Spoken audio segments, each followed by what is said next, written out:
There is one of our members who was abducted by people who are known to us. And actually these were police officers. This is one Osman Yusuf Gure. Now when it reached around Sanane and Anusu at the night, some two Probox vehicles came to Osman homestead and they were put right off 1 kilometer away. So these soldiers came by foot up to the homestead.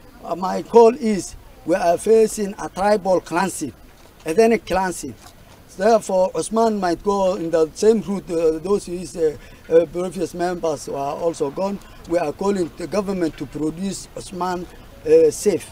Because if he has a problem, he had an ongoing case which was active in court.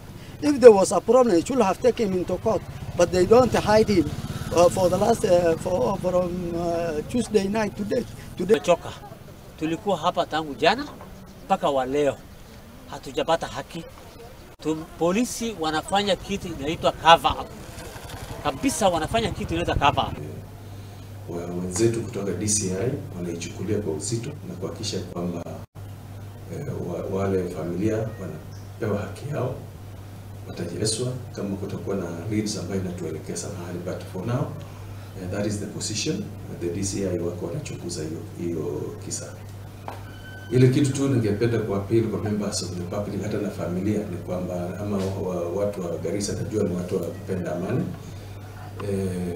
Watupee nafasi tufanye uchunguzi zaidi.